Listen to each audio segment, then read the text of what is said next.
dengan kami kelompok 3 yang akan menjelaskan tentang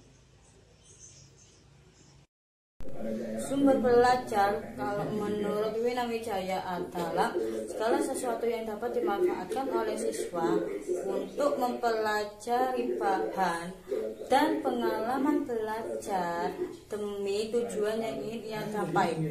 Jadi sumber belajar itu berguna untuk siswa dan pendidik dalam mempermudah mendapatkan ilmu pengetahuan atau mempelajari pengetahuan.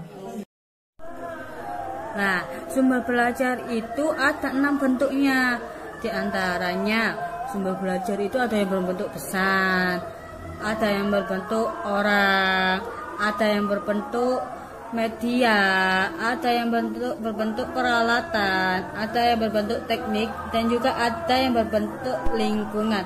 Kalau berbentuk pesan itu gimana? Kalau berbentuk pesan itu seperti sumber belajar yang dirancang.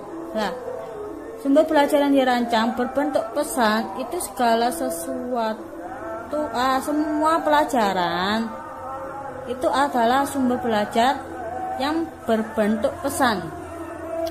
Sedangkan sumber belajar yang dimanfaatkan dalam bentuk pesan itu seperti kayak cerita, dongeng, hikayat. Kan di cerita-cerita tersebut kan ada suatu hikmah yang dapat diambil. Nah, itu bisa dijadikan sebagai sumber belajar. Yang kedua, ada sumber belajar berbentuk orang. Berbentuk orang itu seperti apa? Bersentuhan kulit. Oke, bersentuhan kulit ya Bar ya? Iya. Itu salah satu sumber belajar yang berbentuk orang. Kita dapat memperoleh ilmu, suatu pengetahuan dari orang tersebut. Sumber belajar. Dan yang ketiga ada yang berbentuk bahan.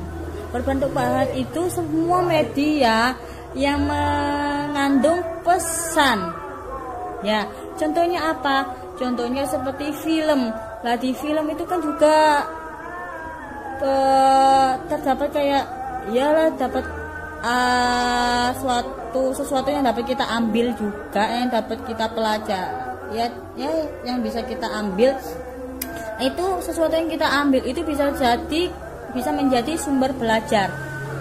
Dan yang keempat adalah peralatan.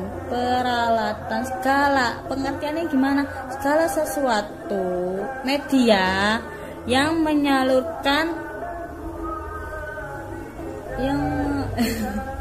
yang menyalur pesan untuk kita pelajari. Contohnya gimana? Kayak proyektor. Nah, proyektor itu kan suatu benda.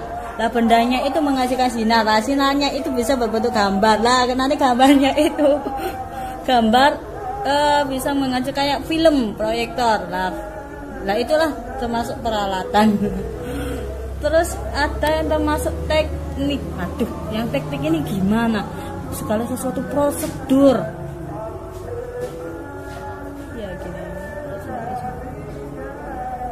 Prosedur yang digunakan dalam mempengaruhi bahan pelajaran. Dan yang terakhir adalah lingkungan. Sumber belajar. Di dalam lingkungan itu pengetahuan yang kita dapat dalam lingkungan tersebut itu kompleks. Di dalam lingkungan itu kita dapat memperoleh banyak pengetahuan di dalam lingkungan tersebut. Apa yang kita lihat, apa yang kita dengar, dan apa yang kita rasakan. Kriteria dari sumber belajar itu terdiri ada 5. 1. Ekonomis. Sumber belajar itu harus murah terhadap kantong siswa dan murah bagi pendidik. Yang kedua, sumber belajar itu harus praktis, gak boleh ribet. Namanya menuntut ilmu ya, jadi ya harus praktis. Terus yang ketiga itu sederhana. dan mudah diperoleh. Dan yang terakhir adalah fleksibel.